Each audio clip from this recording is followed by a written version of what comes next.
Good evening, আমি জয়দীপ মন্ডল, গোবরডাঙ্গা নির্ভয়া ক্রমাগা অ্যাসোসিয়েশনের founder এবং ক্রমাগা এক্সপার্ট মুখ্য প্রশিক্ষক। আজকে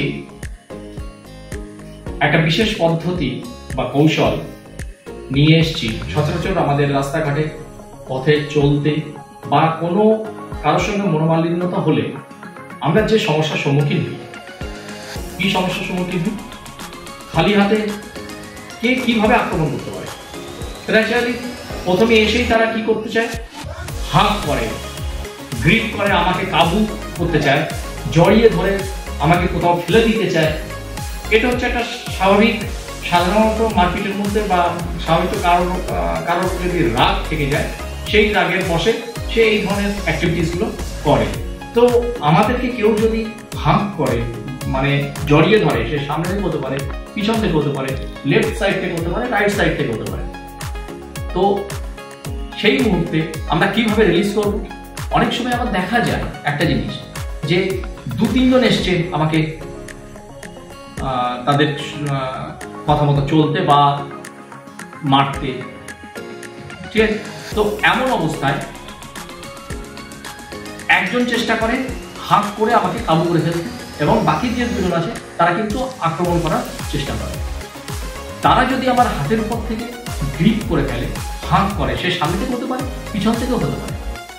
তো এমন একটা পরিস্থিতিতে আমরা কিভাবে এই জড়িয়ে ধরা থেকে বা হাঁক থেকে আমরা বাঁচব এবং আমরা ওখান থেকে নিজেকে বাঁচিয়ে সুরক্ষিত জায়গায় মুভ করতে পারবো, সেই বিষয়েই আজকে এই ভিডিও। আপনারা নজর রাখুন এবং কৌশলটা খুব সহজ একটা কৌশল, ক্রমাগা কৌশল, সেই কৌশলটা দেখুন এবং শেখার চেষ্টা করুন। ওকে, তো চলুন আমরা দেখে নেব কিছু কৌশল। আমরা আজকে আমার ডান দিক থেকে বা বাঁ দিক থেকে আক্রমণ করলে, মানে 2 সাইড থেকে কেউ যদি আমাকে হাঁক করে, সেক্ষেত্রে আমরা কিভাবে বাঁচবো সেটা থেকে নেবো।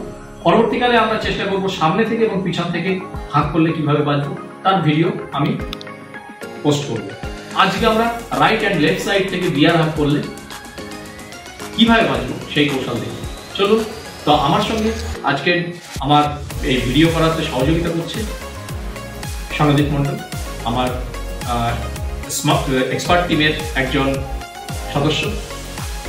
তো স্বর্ণদীপ আমাকে রাইট সাইড থেকে হাঁক করবে। এই যে হাঁক করেছে, দেখুন আমার যদি কৌশল না জানা থাকে তাহলে কিন্তু আমি কোনো রকম ভাবে আমি এই হাত কোনো রকম কাজ করতে পারবো না, আমি ওকে ছাড়াতেও পারবো না।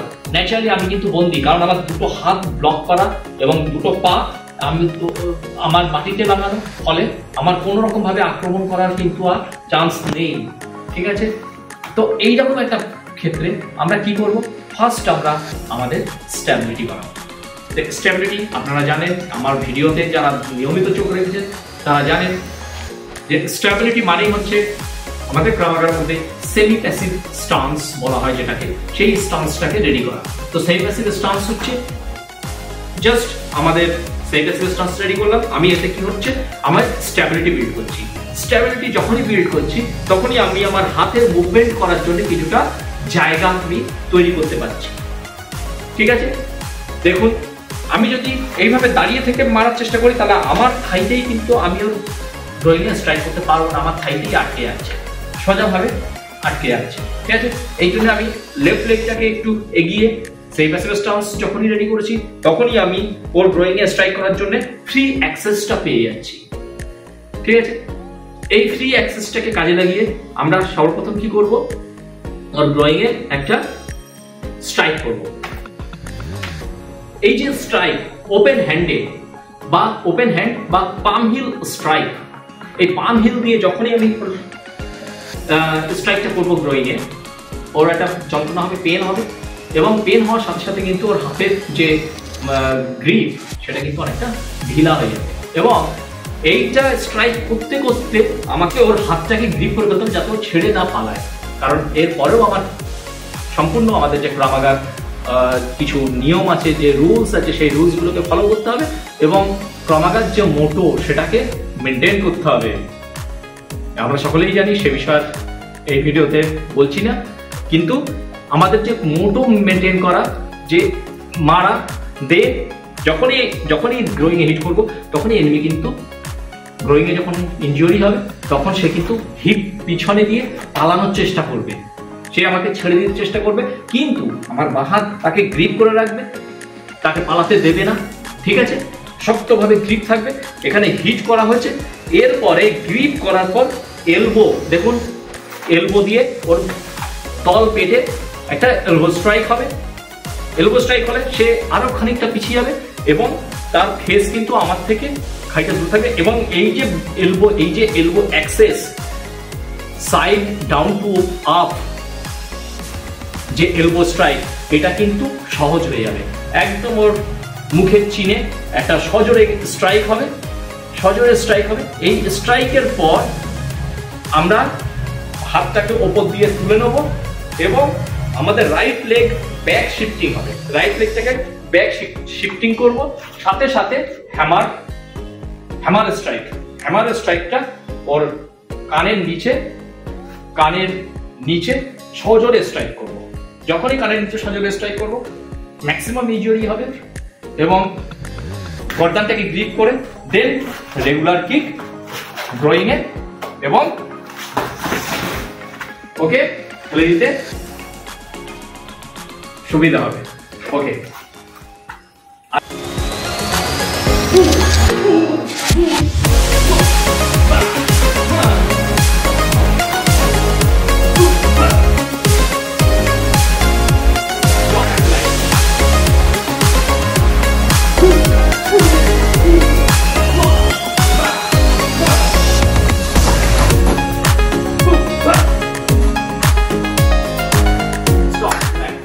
আপনারা দেখলেন রাইট সাইড থেকে ডিআরআর করলে কিভাবে আমি রিলিজ করব এবং তাকে ধরাশায়ী করব। খুব অল্প সময় সামান্য কিছু কৌশল জানা থাকলেই আপনারা এর হাত থেকে রক্ষা পেতে পারেন। এবার আমরা লেফট সাইডটাও দেখাবো, একই কৌশল, কিন্তু তবু একবার আমি আপনাদেরকে দেখানোর চেষ্টা করছি। দেখুন, ধরেছে আগে যেমন রাইট সাইডটি যখন আমাকে গ্রিপ করেছিল, হাত করেছিল, তখন কিন্তু আমরা লেফট লেগ আগে করেছিলাম, মনে পড়ছে? এবারও যদি আমি লেফট লেগ আগে করি তাহলে কিন্তু আমার হাত কিন্তু ওর গ্রোয়িং এ পৌঁছাবে না, কারণ আমার পা মাঝখানে আটকে দেবে। ঠিক আছে, এই কারণে এবার আমরা কি করব, রাইট লেগটাকে আগে করব। ঠিক আছে, রাইট লেগ আগে করবো, স্টেবিলিটি বাড়াবো, দেন আমার ফ্রি অ্যাক্সেস পাচ্ছি গ্রোয়িং এ, ফ্রি অ্যাক্সেসের সাথে সাথে হ্যান্ড গ্রিপ এবং then elbow strike, then same elbow down towards up strike and hit, কানের নিচে হ্যামার স্ট্রাইক, গ্রিপ। এবার যেহেতু আমরা দেখুন বাপা শিফট করেছিলাম, বাপা পিছনে আছে, সেই জন্য বাপা দিয়েই আমরা রেগুলার কিক স্ট্রাইক হবে, গ্রোয়িং এর স্ট্রাইক, রেগুলার কিক, দেন এখান থেকে ওকে ফিরে punch and make a distance. ওকে,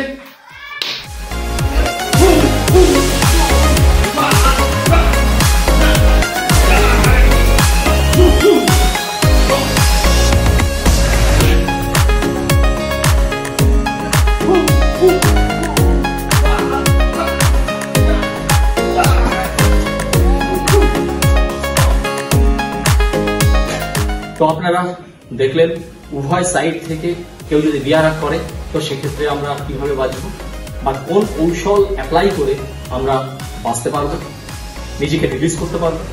ঠিক আছে, এই সমস্ত কৌশল যাদের ভালো লাগে এবং যারা আমার চ্যানেলে নিয়মিত চোখ রেখে শেখার চেষ্টা করছেন তারা অবশ্যই বাড়িতে একটু প্র্যাকটিস করবেন, কারণ শুধু ভিডিও দেখলেই আপনারা শিখতে পারবেন তা না, বা সিচুয়েশন কন্ট্রোল করতে শিখবেন তাও না। আপনাকে সিচুয়েশন কন্ট্রোল করতে গেলে কিন্তু এই সকল কৌশলগুলো আপনাদের বাড়িতে সামান্য শ্যাডো প্র্যাকটিস বা পার্টনার ওয়াইজ যদি কেউ থেকে থাকে তাদের সঙ্গে একটু প্র্যাকটিস করে নিতে পারেন এবং বাড়ির সকল মহিলা বা সকল নারী, মেয়ে, যুবক যুবতী সবাইকে এই কৌশল শেখা অত্যন্ত জরুরি। এবং এছাড়াও আমার ডেসক্রিপশন বক্সে আপনার আমাদের ক্রমাগা নির্ভয় ক্রমাগা স্টেশনের নম্বরটা দেওয়া হচ্ছে। যদি আপনারা ভারতীয় হন অবশ্যই যোগাযোগ করে শেখার চেষ্টা করবেন, এবং যারা ভর্তি হতে চান, অ্যাডমিশন নিতে চান, তারা অ্যাডমিশন নিতে পারেন।